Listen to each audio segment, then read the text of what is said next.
Mi idea es trabajar ahora algunas ideas sobre inteligencia artificial, pero puntualmente poder plantear cómo se está dando esta relación con el proceso educativo y plantear algunos interrogantes con respecto a su uso, ¿sí? El título es poder plantear este contexto de la inteligencia artificial y la educación pensada en un mundo que es, por supuesto, diverso y conectado. Eh, la verdad es que poder pensar cómo estamos accediendo a la inteligencia artificial es una de las primeras preguntas que yo me hice, ¿sí? Lo que quería ahora, en principio, para arrancar con ustedes y aquellos que se animen y que tengan un celular a mano o la compu, ahí tienen un código para escanear, ¿sí? Es un código QR y si no pueden entrar en una página que se llama menti.com, eh, ingresando ese código eh, para responder a la pregunta de qué representa la inteligencia artificial en general o la generativa para ustedes y poder conocer un poquitito qué percepción tienen de un tema que van a trabajar y que sé que van a trabajar en este evento, ¿sí? Y se los presento. Bien, este, ahí también tienen el código. eh, ¿Sí? Es menti.com y ese número. Yo esto lo voy a dejar corriendo para que ustedes puedan ir armándolo eh, y poder tener un poco de percepción de qué cosas tienen en mente con respecto a la inteligencia artificial, ¿sí?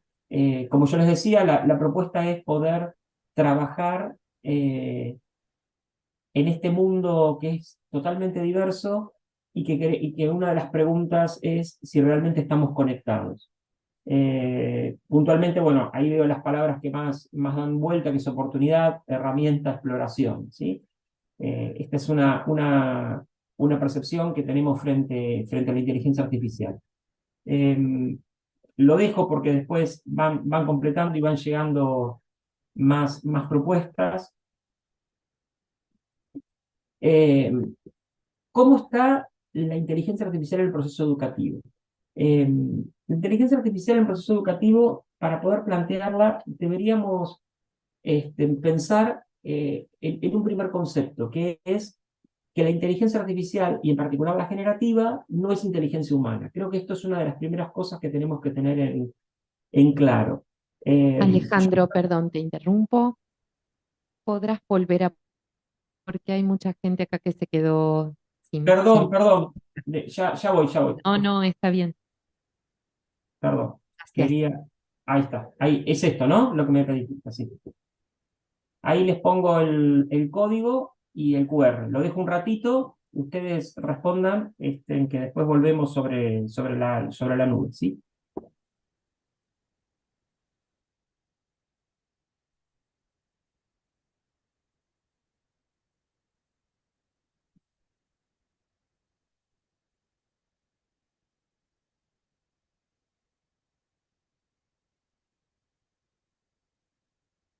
A veces el QR cuesta tomarlo, pero si ponen el enlace es más fácil, este de acá.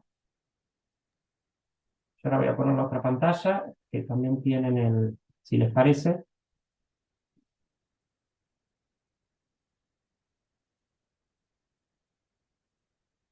ahí va aumentando, buenísimo.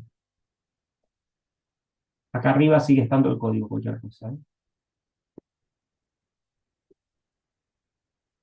Bien, ahí hay otras palabras que también me interesan y que tienen que ver con el desafío, el avance y la rapidez. Esas son algunas de las cosas que vamos a plantear ahora, que voy a empezar a plantear, ¿no? El tema de la rapidez me parece que es uno de los temas más destacados, no sé si destacados o más relevantes en cuanto a lo que está ocurriendo con el uso de la inteligencia artificial en todas las disciplinas. En particular, para el área de educación, nos plantea una nueva forma de poder desarrollar contenidos. ¿Sí? Bien, ahí avanzo un poquitito más. Cualquier cosa me dicen, ¿eh? Vuelvo a poner el código si lo necesitan. ¿Sí? Después vamos a retomarlo sobre el final. Les decía que no es inteligencia humana, la inteligencia artificial generativa. Yo habitualmente lo que hago en las presentaciones es explicar de dónde viene, qué es la inteligencia artificial, pero en esta oportunidad me pareció más plantear interrogantes y las dudas que tengan de cómo funciona y demás las podemos tener en alguna rueda de preguntas. Pero lo importante es saber que no es inteligencia humana, que es un, una programación que está por detrás, que lo que hace es bucear en un conjunto de datos y obtener de una manera creíble una respuesta en modo texto. Digo, básicamente pensando en las generativas de texto, que es lo que más impacta y creo que es lo que más ha llamado la atención, son estas que eh, pareciera que un humano está respondiendo, pero en realidad lo está haciendo en base al conocimiento humano y hace la respuesta más probable, ¿sí? Que se pueda obtener. Por supuesto que se va perfeccionando y por supuesto que con el tiempo eso va a ir cada vez mejorando en forma exponencial. Eh, si nos preguntamos si van a pensar por nosotros, en realidad va a depender de nosotros. Va a depender de lo que los seres humanos hagamos con cuánto deleguemos a la inteligencia artificial de nuestro quehacer diario. Por ejemplo, a todos les debe pasar, yo hace, no sé, 20 años me acordaba los números de teléfono de más de 30 personas. Ahora con suerte me acuerdo uno o dos, aparte del mío, que son los esenciales. ¿Por qué? Porque descargo en el dispositivo móvil toda esa cognición que yo utilizaba. Bueno, en este punto, esto creo que es lo que tenemos que prestar atención, ¿no? Hasta dónde vamos a delegar cosas y hasta dónde nosotros vamos a seguir trabajando. Por supuesto que eh, esta pregunta es medio absolutista, pero digo, pensar por todo no, pero sí probablemente empiecen a pensar por más cosas de lo que hacemos ahora. ¿Con qué fin la utilizaremos? Bueno, eso también va a depender de los humanos, pero puntualmente desde un punto de vista educativo tiene que ver en cómo lo podemos incorporar. Yo les puedo contar, desde que han aparecido las últimas versiones, yo he utilizado la de texto y la de imágenes, sonido y creación de materiales educativos para ese fin, para generar actividades, para generar materiales, para generar lluvia de ideas. Con ese fin podemos utilizarlo. ¿En qué campos vamos a aplicarlo y que no generen desigualdades? Este también es un tema muy importante, porque la incorporación de nueva tecnología, más allá de esta que estamos hablando, que es esta que da respuestas creíbles, siempre ha sido disruptiva y siempre ha generado desigualdades. Con lo cual, en esto tenemos que estar atentos y en esto tenemos que trabajar, ¿sí? En este tipo de desarrollos y de pensar junto a las diferentes profesiones y los gobiernos, qué va ocurriendo en la medida que vamos incorporando inteligencia artificial en determinadas áreas. Por supuesto que una respuesta obvia es que se va a necesitar más gente que desarrolle habilidades para el uso de la inteligencia artificial, porque vamos a ver ahora en breve que tampoco es que por sí sola hace lo que tiene que hacer. Necesita mucho de nosotros para poder avanzar. ¿Y qué hacer con el empleo masivo en las aulas? ¿Sí? Yo me preguntaría también primero si hay un uso masivo. En principio, lo que puedo detectar de las diferentes charlas y conferencias y cursos que estamos dando es no, no por parte de los docentes. Sí se están desarrollando experiencias, tengo registros de muchísimas experiencias, pero probablemente quienes más las estén utilizando, como ha ocurrido en otras oportunidades, son los estudiantes. Entonces, ahí es donde tenemos que preguntarnos si hay nuevas formas de enseñar y si los estudiantes tienen nuevas formas de aprender. Eh, Claramente esto viene ocurriendo desde hace muchos años, ¿sí? Ya desde estas teorías conexionistas que venían y que no son teorías en sí mismos, sino que son algunas suertes de explicaciones o modelos de lo que está ocurriendo. Es cierto que con la incorporación de un asistente que pueda resolver y automatizar determinadas tareas, probablemente tengamos que enseñar de otra manera y los estudiantes puedan dar o aprender de otra. Si la utilizamos bien, probablemente podamos avanzar un poco más rápidamente entre tanto conocimiento que existe en el mundo. ¿En qué sentido? En el sentido de que si yo voy a utilizar la clase para explicar desde cero, porque yo creo que es necesario explicar todo y transmitir todo, bueno, probablemente nunca podamos avanzar hacia nuevas formas de conocimiento. Probablemente hay cosas que se pueden eh, dejar para la consulta y para la asistencia, en este caso virtual, y sí nosotros intervenir en las decisiones complejas de cómo administrar y poner en práctica ese conocimiento. Ahí hay una cosa interesante a que tenemos que empezar a pensar. Tenemos que ver quién la está utilizando, cómo se está utilizando y cuáles se están utilizando. Y esta es la pregunta que me lleva a esta charla, ¿no? ¿Estamos conectados realmente los docentes, los estudiantes y la inteligencia artificial generativa? Yo creo que todavía falta, ¿no? Que es muy pronto, es muy rápido, alguien usó la palabra rapidez. El proceso educativo, ustedes lo saben, suele ser lento ante los cambios tecnológicos, ¿sí? Hay algunos cambios tecnológicos que no han impactado porque, bueno, por lo económico, por las dudas, por algunos prejuicios sobre el mismo. Hay otros que sí, como por ejemplo el uso de las aulas virtuales. Entonces, esto es muy incipiente, pero yo creo que ese punto de conexión del cual yo me imagino va a tener que darse como en comunidad, ¿no? Es decir, eh, proponer el uso de algún tipo de dispositivo de inteligencia artificial y poder trabajar en el aula junto a los estudiantes, ¿no? En aquellos temas de nosotros consideremos que es viable poder hacerlo. Algunos registros de cómo los estudiantes lo están utilizando, de diferentes trabajos que fuimos haciendo, hemos descubierto que lo utilizan para resolver ejercicios, crear resúmenes, desarrollar cuestionarios, parafraseo, ¿sí? Ensayos y artículos. Este sería como el ámbito más notable de cómo los estudiantes intentan hacer uso de esta inteligencia artificial, en principio sin supervisión docente, ¿sí? ¿Por qué digo sin supervisión docente? Voy a ver si puedo levantar esto, que no me di cuenta de abrirlo antes. Eh, si no se los cuento, ahí creo que va a venir. Este es un chico que es TikToker, que es español, que lo que él hizo a partir de febrero es empezar a subir videos explicando cómo utilizar o cómo utilizar la inteligencia artificial en el aula, ¿sí?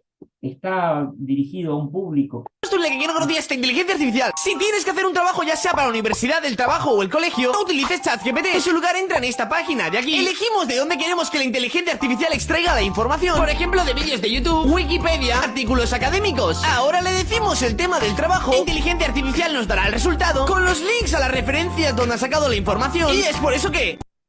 Bien, este video en particular que les estoy mostrando es un video donde él ya da una vuelta y está diciendo ya no uses ChatGPT, que es una de las cosas que vamos a conversar ahora, ¿no? Donde todavía muchos estamos explorando cómo funciona. Nos está diciendo usen esa otra aplicación porque esta aplicación es más creíble y les va a dar las referencias que están buscando. Este es el avance que está ocurriendo rápidamente en la inteligencia artificial. Por eso yo planteo esto, ¿no? Retomo la palabra desafío que pusieron en la nube y retomo la palabra rapidez. Hay una rapidez innata en el desarrollo de tecnología que requiere de habilidades docentes, ¿sí? Y de competencias docentes que tenemos que estar como atentos a cómo va fluyendo y qué cosas los estudiantes están pudiendo hacer por sí solos y cómo deberíamos hacer nosotros para poder traccionar este interés y esta motivación de trabajar de esta manera para poder validar ese conocimiento, ¿no? Esta sería como una de las propuestas que puedo traer. Nosotros también podemos utilizarlo para crear contenido educativo, tanto nosotros como profes o los estudiantes, generar respuestas a las preguntas de los estudiantes, poder facilitar la creación de ensayos, simular personajes, eso se utiliza muchísimo, ¿sí? Poner a la inteligencia artificial en el contexto de algún autor y poderle hacer preguntas. Poder hacer tutoría personalizada. Acá voy a volver sobre esto en una experiencia concreta que estoy desarrollando. ¿Qué necesitamos de los docentes en esta conexión que tenemos que lograr? Primero hay competencias que no solo son digitales. Las digitales, por supuesto, que son obvias, y por supuesto tiene que haber un aprendizaje continuo en tecnología digital. Por ejemplo, este espacio que estamos teniendo es un espacio de formación. Nos estamos formando en esto, pero hay que tomar cursos, hay que desarrollar determinadas habilidades digitales para poder acompañar el proceso. Pero con eso no alcanza, ¿sí? El docente, en general, es un docente que va a cambiar un poco su función, ¿sí? Va a explicar algún tema, pero los estudiantes nos van a acompañar en esa explicación. Hay que pensar en formas nuevas de evaluar, tener empatía con los estudiantes. El docente requiere tener un conocimiento especializado de su dominio. Por ejemplo, yo soy profesor de programación, entonces tengo que tener un conocimiento acabado de esa programación que yo estoy estudiando para poder, por supuesto, enfrentar nuevas preguntas. A mí me está pasando que los estudiantes me hacen nuevas preguntas, se cuestionan nuevas cosas, porque hay cosas que se las dice la inteligencia artificial y quieren corroborar. Por supuesto que hay que ser flexibles en nuestras concepciones, ¿sí? Esta verdad absoluta empieza a diluirse, y por supuesto tenemos que reforzar, entre otras cosas, nuestras habilidades comunicacionales. Esos espacios de formación que yo propongo tiene que ver con tecnologías disruptivas. ¿Sí? Aquel docente que ya ha aprendido por ejemplo, a hacer videoconferencias, aulas virtuales, generar contenidos, el paso siguiente que deberíamos pensar en dar es en alguna tecnología disruptiva. Disruptiva me refiero, por ejemplo, a inteligencia artificial generativa, que sería una de las más disruptivas, inteligencia artificial, realidad aumentada, mundos inmersivos. Ese es el tipo de cosas que podemos explorar para ver qué de todo esto podemos traccionar hacia nuestra aula y nuestra clase. Cuando pregunto formación en qué, bueno, esto se los dejo también para los que quieran revisar. Programa de formación nuestro, en que lo damos desde este año, que puntualmente formamos en 4 ejes básicos, ¿sí? Cómo funciona la inteligencia artificial, los problemas éticos, que ahora vamos a hablar de la inteligencia artificial, cuáles son las inteligencias generativas de texto y aprender a preguntarle a esa inteligencia, y cuáles son las inteligencias artificiales que generan contenido educativo. Esto me parece que es como el eje fundamental. Un paso siguiente, si alguien preguntara, sería, bueno, ¿cómo puedo crear yo mi propia inteligencia artificial sobre mi tema? ¿Sí? Que eso tampoco es algo que es inalcanzable y no necesitamos tener conocimientos de un lenguaje de programación. Sí, probablemente poder pensar en términos de pensamiento computacional, pero no exactamente el lenguaje de programación. Entonces, planteado esto, ¿cómo podríamos nosotros pensar una clase? ¿Sí? O en el aula. Yo lo planteo en el aula porque la experiencia que estoy llevando adelante es en una cátedra de primer año de alumnos de programación, del segundo semestre, no son iniciales, ellos ya saben programar, pero ¿cómo uno puede encarar esta propuesta? La primera es, lo que hice en este ejemplo que les cuento es realizar una encuesta sobre el uso de la inteligencia artificial generativa. Si la están usando, si saben qué es. Acá tuve algunas respuestas interesantes, que a pesar de ser alumnos de informática, había más del 50% que no tenía claro qué es la inteligencia artificial generativa. Eso me dio pie para presentar el tema, ¿sí? Explicarles qué es. En el caso de estos estudiantes, ser futuros programadores, que pude bajar un poquitito más y mostrar algo de esa programación, pero es algo que no es necesario, dependiendo de la disciplina, por supuesto. Hay que focalizar después en la integridad académica. ¿Qué hablo de integridad académica? Hablo de los problemas éticos, es decir, yo como estudiante la voy a utilizar. ¿Cómo blanqueo el uso? Por ejemplo, haciendo las normas APA 7 que te permite citar cuando utilizas una inteligencia artificial. Nosotros lo que hacemos es que nos escriban los prompts que utilizaron y cómo los fueron modificando hasta lograr el producto final. ¿Qué pasa en ese recorrido? El estudiante está aprendiendo porque se da cuenta de que esa respuesta no es la deseada y tiene que tener conocimiento previo para poder repreguntarle y llegar al resultado que estamos buscando. Estamos probando algunas cosas interesantes, por ejemplo, como que darles un programa mal realizado y que lo puedan corregir con inteligencia artificial. Podría ser un texto también, por ejemplo, ¿sí? Para eso tenemos que enseñarles a crear preguntas, prompts, o sea, hablar con inteligencia artificial. Generamos un decálogo de buen uso de la inteligencia artificial, como por ejemplo, citar, el registro de qué preguntamos, qué nos respondieron, cómo intervenimos, qué aprendimos. Preparamos las actividades, como estas que les estoy contando, y ahora en este momento estoy en el momento de evaluación de la experiencia. Ya realicé una en el primer semestre, más acotada, como una suerte de prueba piloto, ahora lo expandí a todo el curso. ¿Sí? Y una última cosa, o aproximando un poco más para dar un espacio de cierre y de preguntas, es ¿qué otras inteligencias artificiales hay, aparte de usar estas como están acá, que es ChatGPT, o Bard, que es de Google, o Bing, que no estaría acá, que son gratuitas? Estas que les estoy mostrando son gratis. Gratis, que pueden ser totalmente gratis, o tener, por ejemplo, tiempo en el mes, o tener créditos que después se renuevan mes a mes. Hay muchas que, qué sé yo, cuanto más cosas producen, más créditos les da. Pero en realidad son gratis. Hay otras que son pagas y son muy... Yo diría de focalizar en estas que nos permiten pensar en esa clase, ¿no? Quiero texto, quiero crear contenido, que estarían por acá, quiero editar contenidos, quiero usar herramientas para editar texto, para capacitación y educación, ¿sí? Para trabajo y productividad. Para educación apareció una hace unas semanas que se llama Magic School, ese es el nombre que tiene, que permite crear contenidos hasta el último año de secundaria, lo que sería el college, ¿sí? No está pensada para el mundo universitario, pero sí para escuela media y primaria. Es muy interesante porque nos da todo el diseño y la guía didáctica de una actividad que queremos desarrollar. Esta tabla nos permite explorar diferentes cosas, ¿sí? Yo he utilizado varias de estas. En esta que tengo acá, que ahora les muestro rápidamente, es una que se llama Tome, que ahora se las voy a mostrar, que lo que hace es utilizar utilizar lo que podemos tener como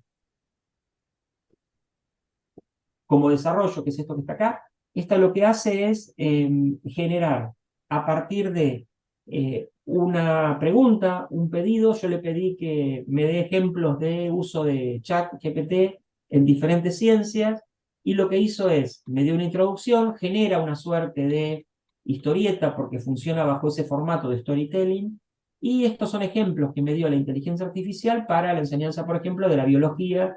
Creo que esto estaba pensado en escuela media, ¿sí? Esto es para física, ¿sí? Y esto es para química. El texto que está ahí lo generó la aplicación y la imagen la generó la aplicación. Por supuesto que lo pueden editar. Yo en este particular lo dejé tal cual lo generó para mostrarles, pero es algo que se puede generar, es gratuito, ¿sí? Y permite darles una visión de cómo utilizar y qué cosas puedo generar. También hay otra que es muy potente, que es esta que se llama Tome, ¿sí? Lo que hace a partir de una consulta o de un texto, genera una presentación de video de unos 5 minutos, yo la corté un poquito antes, y este contenido que ustedes están viendo, la imagen y el texto, fue generada por la aplicación. Yo lo que hice, sí, en este caso fue meter mano y editar un poco, pero lo dejo correr un segundito. La música, todo eso, fue generado.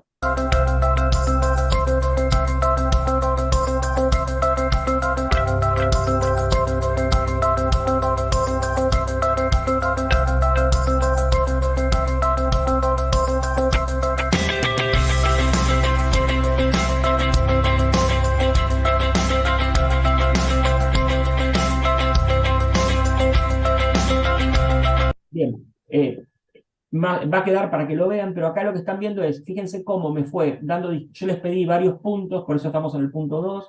Las palabras que están remarcadas las remarcó la inteligencia artificial, ¿sí? Yo lo que hice fue editar a veces las imágenes, porque a veces no coincidían con lo que pedíamos, y sobre el final, yo lo que hice fue intervenirlo, ¿sí? Y Bueno, sobre el final del video les quería contar que este material... Esto lo hice yo, es un video que en forma casera, puedo editarlo, puedo trabajarlo, puedo intervenirlo. Entonces, fíjense que, y no me llevó tiempo, y a esto viene el tema, ¿no? No me llevó demasiado tiempo. Debo confesar que al principio sí, porque tuve que aprender a usar la inteligencia artificial, pero una vez que uno aprende a cómo es la dinámica y cómo funciona, todas más o menos siguen el mismo sentido de desarrollo de un contenido, ¿sí? A mí me está facilitando, por ejemplo, hay otra que no mostré que se llama Gamma, que en base a un texto me genera una página web, ¿sí? Es decir, con un contenido me genera una página web. Esa página web, que es simple, sencilla, yo copio ese código y lo introduzco dentro de mis aulas de Moodle. Entonces, estoy logrando de a poco que mis aulas Moodle tengan mayor contenido, mayor relación de links hacia afuera, que el contenido no sea una sábana con PDFs. Entonces uno puede empezar a mejorar lo que tiene. Y en realidad yo la utilizo como un asistente. Para mí, la idea de inteligencia artificial generativa, en mi caso, es como un asistente, o como se la menciona casi a nivel internacional, como un copiloto, un copilot, ¿sí? Que es quien me está ayudando. ¿Y qué cosas tenemos por delante con esto para lograr este acceso que yo propongo? Primero, el desafío para las universidades, ¿sí? Este es un artículo de mayo donde dice que al menos el 10% de las escuelas y universidades disponen de orientaciones, ¿sí? La pregunta sería, ¿ustedes en sus instituciones tienen orientaciones formales para usar inteligencia artificial?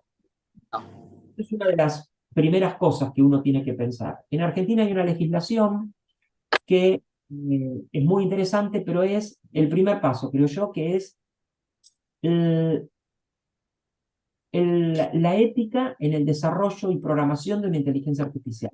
Esto es muy interesante porque propone, entre otras cosas, que ese desarrollo tiene que estar mirado por expertos, requiere de juicio de expertos. Y otra cosa que incorpora es que el desarrollo tiene que ser multidisciplinario. Necesitamos varias disciplinas, no solo la informática desarrollando la inteligencia artificial, ¿sí? Y eso es porque el listado de problemas éticos sería enorme, pero hay muchísimos que ustedes probablemente puedan conocer. Pero hay uno, por ejemplo, que es la privacidad de los datos, que es uno de los problemas mayores que hay con las inteligencias artificiales generativas de imágenes, de que ustedes lo pueden probar. Si ustedes ponen una foto en el celular de alguien que no conocen y usan Google Lens, les dice quién es y le trae toda la información de esa persona. Ya no es que me recogieron los datos sin mi consentimiento. Me desenmascara ante cualquiera. Con que haya una sola mención mía en la red, me va a traer. Probablemente, bueno, yo tengo un apellido bastante común, entonces yo escapo un poco a la lógica, pero si ponen, por ejemplo, Alejandro Héctor González Príncipe, están trayendo toda la información que se relaciona con mi persona. También está el problema de los sesgos, ¿sí? Piensen ustedes que estas inteligencias artificiales iniciales, los motores iniciales, los modelos de lenguaje iniciales, fueron desarrollados en Estados Unidos y Europa por hombres blancos. ¿Sí? Con eso estoy diciendo todo. Recién ahora todos están trabajando en incorporar diferentes miradas. Si ustedes le piden ahora una imagen de una persona, ya no es la persona blanca, sino que en general, fíjense que generan como 4 posibilidades mezclando diferentes razas y géneros. Este tipo de cosas son las que hay que empezar a mirar, porque si uno se deja llevar por eso, lo único que va a hacer es repetir, lamentablemente, los sesgos que tenemos todos los humanos. Hay muchas más, ¿sí? Una es la transparencia, que es un poco lo que intento empezar a hacer hoy, ¿no? Desarmar esa caja y empezar a explicar hacia adentro cómo hay, qué funciona, cómo se obtienen los datos, que las empresas expliquen, ¿sí? Tienen que abrir los modelos. Lo que se está pidiendo es un modelo abierto del tipo open source. Eso es una cosa muy... lo último que por ahí podemos traer tiene que ver con la ética en la investigación, que los que investigamos y trabajamos, primero en la experimentación y segundo en esa honestidad académica de citar la inteligencia artificial para que no se transforme en un plagio y podamos tener una referencia de cómo estamos construyendo nuestro conocimiento, que probablemente en poco tiempo también se transforme, se está transformando de hecho en un asistente, ¿sí? Muchos me preguntan por inteligencias artificiales que puedan bucear información en las revistas más conocidas y pueda resumir esa información de alguna manera, porque es un trabajo muy costoso en tiempo para un investigador. Bueno, les traje como un salpicré, llamo yo, de temas que me parece que tienen que prestarle atención para poder entender cómo está siendo hoy por hoy el acceso, que no creamos que es muy distinto en otras partes, al menos hasta donde yo conozco, que vengo trabajando, como México, Centroamérica, España, que estuve hace poco, todos tenemos estos mismos planteos y todos estamos tratando de ir hacia un lugar común de una inteligencia artificial que realmente sea beneficiosa y realmente pueda ayudarnos en lo que nosotros realizamos en nuestro quehacer diario. Así que bueno, creo que voy bien de tiempo, no me pasé, creo que estamos bien. Si quieren preguntar, hacer alguna pregunta, estoy a disposición o bueno, ya dejo a la gente encargada del espacio, espero que haya sido de su agrado. Mari, para las preguntas. ¿Escuchó? Alejandro, Te escucho. sí, hay tiempo para 10 minutos más y luego para las preguntas.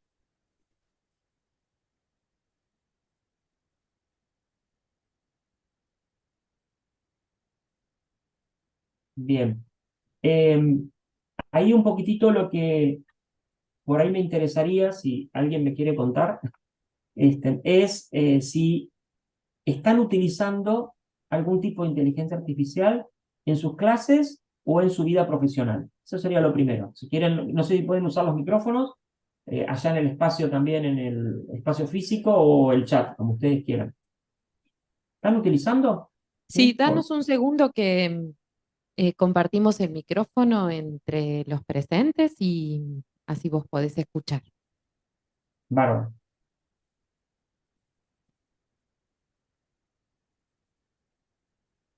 Muy bien. Acá hay. Día, yo hice algunas presentaciones usando Tome, pero me llevó muchísimo tiempo. Y después lo fui descubriendo como sola y viendo que se podían editar las imágenes, que se podían ir cambiando con algunas consignas, pero lo que más me llamó la atención fue que cuando yo puse solo el título, pensando que esa era la primera placa, la inteligencia artificial me hizo toda una presentación con contenido y todo. Y yo dije, wow. Entonces, bueno, después me empecé a preocupar porque, bueno, si yo esto que no sé nada lo pude hacer así, ¿qué pasa con los estudiantes? Eh, yo lo que me gustaría saber es si hay alguna forma, más allá de todos los usos que me parece que son súper importantes y que como profes tenemos que hacer de estas herramientas, es si hay forma de saber, digamos, más allá de si uno pide o introduce, como ustedes, consigna de trabajo, ¿no? La propuesta de usar la inteligencia artificial, si hay alguna forma de nosotros darnos cuenta que algo está hecho a partir de inteligencia artificial. Digamos, ¿cómo nosotros, por ahí, yo que soy súper ignorante del tema, cómo me doy cuenta si alguien responde un trabajo práctico porque se lo hizo el chat GPT?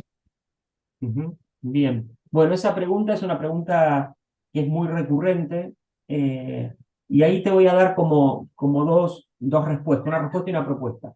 La primera es que por ahora, pongo el por ahora porque esto cambia minuto a minuto, pero por ahora todavía tenemos la posibilidad de darnos cuenta, por ejemplo, de un texto, vamos al texto, de un texto, si fue generado o no por la inteligencia artificial. Por más que usemos estas inteligencias artificiales que decía el estudiante que yo les mostraba, ¿no? Porque hay una manera de responder, hay una manera de construir el relato que tiene la inteligencia artificial que está basada en la lengua inglesa. Por más que esté traducido al español, hay una introducción, un desarrollo, una trama muy conocida en la lengua inglesa. Entonces, ese es el primer punto, la estructura de la respuesta. La segunda cosa que uno se da cuenta es en las palabras que utiliza. En general hay palabras que yo las llamo como que endulzan, ¿no? Es decir, usa como edulcorantes en las respuestas que uno las detecta cuando las lee, ¿sí? Es muy poco común que los estudiantes escriban de esa manera. En general los estudiantes tienden a escribir, probablemente es un buen estudiante organizadamente, con buenas relaciones, pero el hilo conductor que tienen no es tan exacto. Lo que hace es tener un hilo conductor muy fino, muy de lo que yo espero que escriba el estudiante, y ahí ese sería como el primer hilo de sospecha. Lo que hay que hacer ahí en realidad, y esta sería la segunda respuesta, y es lo que yo estoy haciendo, es trabajar con ellos, blanquear la situación, es decir, poner sobre la mesa el uso de la inteligencia artificial y explicarles a ellos que la pueden usar, pero me tienen que decir dónde. ¿Dónde la usaron? Yo lo que les propongo a ellos es que me copien textual, entre comillas, y lo citen tal cual dice la norma APA 7, que me digan dónde la utilizaron. Y a veces, como estoy haciendo ahora, también les pido que me cuenten cómo llegaron, si la dejaron tal cual la respuesta o ellos la editaron. Este me parece que es un trabajo interesante, que se parece un poco a cuando buscaban en el rincón del vago, copiaban y pegaban y te daban el trabajo completo, ¿no? Digo, bueno, acá tenemos alguna cuestión de poder con ellos trabajar eso, es decir, yo lo llamo integridad académica, poder laburar con ellos ese punto, porque las herramientas que de plagio hacen lo mismo que estoy haciendo yo, es decir, no necesitas pagar una herramienta de plagio, porque en general te va a decir cosas eh, que las verías vos. Me pasó, ¿yo qué hice? Agarré una tesis, porque cuando empezó esto, allá por noviembre no, diciembre, agarré una tesis y la miré y dije, esto me suena raro, ¿no? Todavía no tenía yo digo, la vista afinada al chat GPT, pero digo, esto me parece que está raro. Entonces dije, bueno, voy a pasarla por un detector de estos de plagio que hay, el de OpenAI. Claro, no me dijo nada que no era lógico y después me di cuenta de que no era necesario hacerlo y que lo mejor era proponerle a la persona que explicara dónde lo utilizó y se resolvió el problema. Eh, Ahí lo que me pasó fue que me decía que el marco teórico muy probablemente lo había hecho una inteligencia artificial. Y sí, porque es lo que mejor sabe hacer. Es decir, si yo soy hábil en ponerle autores para que no me diga cosas que no corresponden. Las valido, las chequeo y me lo escribe, y sí, el marco teórico es más, es lo que yo hago buscando en Google y parafraseando los autores que tengo. Cuando avancé un poco más al estado del arte, me decía más o menos lo mismo. Cuando avancé hacia cuál era el método de investigación que había utilizado, me dijo, probablemente lo había escrito en inteligencia artificial, y cuando fui a las conclusiones, me decía que era improbable. Claro, a ver, porque es la forma en la que igual trabajamos. Digo, olvidémonos de la inteligencia artificial. Yo necesito otros autores para poner mi marco teórico y el estado del arte. Necesito buscar en algún lado un método de investigación para adaptarlo a mi objeto de estudio. Y realmente lo que va a ser mío son los resultados y las conclusiones, ¿cierto? Porque es lo que estoy obteniendo. Eso no me lo va a escribir una inteligencia artificial. Podría, si soy hábil, pero no lo va a hacer. Entonces, ahí me parece que respondiendo un poco a tu pregunta, está más en esta honestidad e integridad académica que es la que tenemos que apuntar, porque esto va a empezar a pasar muy sistemáticamente. El que es hábil preguntándole a la inteligencia artificial te genera un marco teórico, un estado del arte muy bueno, ¿sí?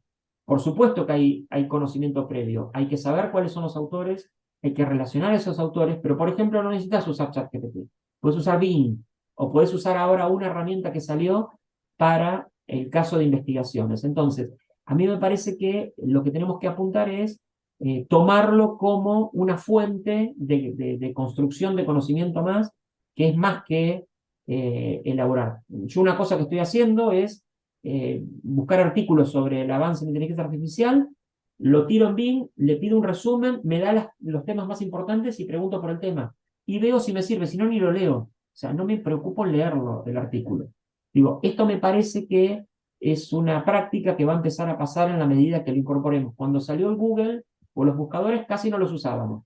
Y hoy por hoy creo que no hay nadie que no agarre el bendito Google y le pregunte algo, a lo mismo que las recomendaciones, por ejemplo, que les hacen, no sé, los programas de Netflix o demás. Todo eso forma parte de la misma idea de inteligencia artificial, no generativa, porque no es generativa, pero del mismo idea.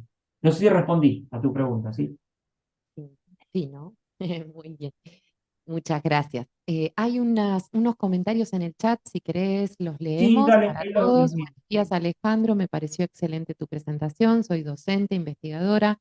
Hasta ahora he utilizado ChatGPT para pedirle que sintetice papers y lo que noto es que es imperiosa la Ajá. necesidad de darle feedback a la herramienta, ya que lo que te da en primera instancia suele ser muy pobre y si uno no sabe del tema tiene errores. Por otro lado, lo he usado también para pedirle que genere preguntas, textos, como para pensar, actividades o evaluaciones. Esto permite ahorrarnos mucho tiempo a nosotros. En ese sentido, es un buen asistente. Pregunta para enseñar materias en ciencias sociales. ¿Cuáles aplicaciones aconsejarías usar en el aula para experiencias inmersivas? Bien. Para enseñar materias en ciencias sociales, ¿cuáles aplicaciones aconsejarías usar en el aula para experiencias inmersivas? Bien, voy con las dos cosas. La primera, sí, es cierto, es así como lo están poniendo. Ahí lo que hay que aprender es a ese feedback que mencionamos, que es lo que refina la búsqueda. Es decir, para que obtengamos buenas respuestas, tenemos que hacerle buenas preguntas, digamos, ¿no? Como el método socrático. Ahí lo que hay que hacer es acotarle el espacio de búsqueda, apuntar exactamente a lo que queremos y en no quedarnos con la primera respuesta. Yo a veces, eso se llaman como iteraciones, yo itero hasta 10 veces hasta lograr lo que realmente quiero. Pero en ese camino me voy dando cuenta cada vez más de cómo encarar la consulta la primera vez. Esa es una de las cosas que yo les digo que en cualquiera de estos cursos que les menciono pueden aprender, que se llama como ingeniería de prompts, ¿no? Pero saber hacerle buenas preguntas a ChatGPT. Eso es empezar a entender el pensamiento computacional y cómo realmente funciona. Porque en realidad el error que da, que es un error, ¿sí? Es un error que da porque pensó que era la respuesta más probable. Si nosotros le ajustamos ese parámetro, le decimos que no y que es otra cosa, lo va a corregir. Y en el camino, ¿sí? De nuestros like o dislike, que nos gusta o no nos gusta, le vamos a estar dando alimentaciones a inteligencia artificial para que se mejore, ¿sí? No lo hace sola, hay una persona detrás, por si no sabían, ¿sí? Cuando nosotros ponemos me gusta y no me gusta, hay un equipo de personas que lo que hace es lee las respuestas y trata de analizar por qué a esa persona no le gustó. Eso en cuanto a lo primero. Y lo segundo, eh, hay varias aplicaciones en ciencias sociales, depende del eje, pero hay algunas que son clásicas, que tienen que ver con no son tan inmersivas, son más del tipo juegos serios, que tienen que ver con, por ejemplo, la construcción de una ciudad, de una comunidad. Ese tipo de aplicaciones pueden ser utilizadas en un contexto escolar para ciencias sociales.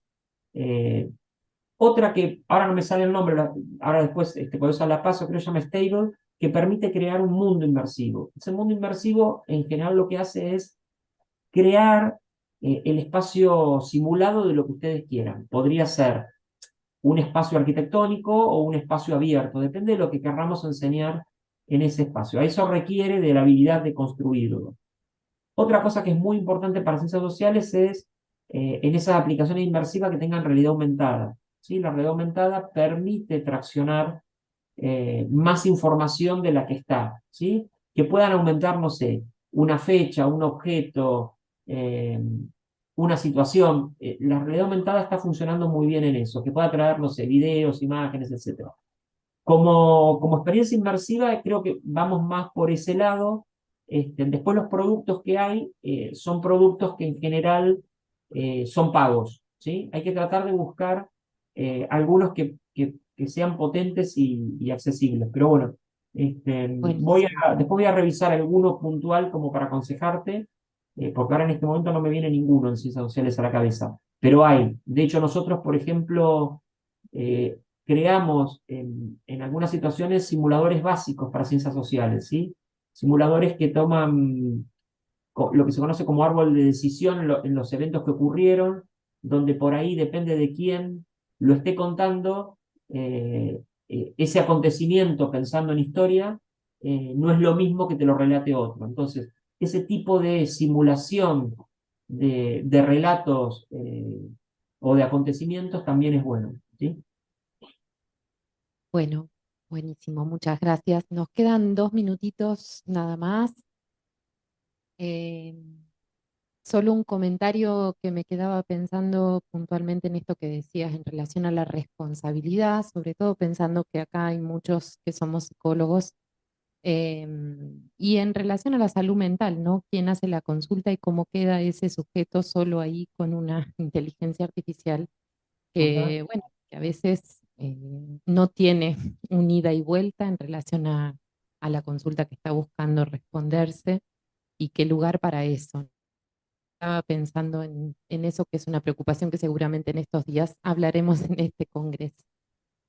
Bien, sí, eso es Más muy interesante. Sí, sí, perdona, sí, es un tema fundamental, porque vos sabés que también hay una aplicación de un chat GPT para acompañamiento terapéutico. Entonces, es claro, interesante que se explore esto porque hay un impacto, como yo decía, tenemos que mirarlo de todas las disciplinas. Hay un impacto emocional en esto que hay algo que ocurre con ChatGPT que le debe pasar a los que lo usan, ¿no? Que lo antropoformizamos, es decir, pensamos que es una persona, ¿sí? Le damos forma humana a algo que no lo tiene.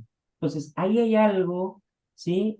Yo al principio me enojaba, me peleaba, discutía, es decir, no, hasta que realmente uno toma el eje de decir con quién estoy hablando, pero en el común de la gente, yo creo que es un tema a trabajar. Estoy totalmente de acuerdo y me interesa el tema. Muy bueno.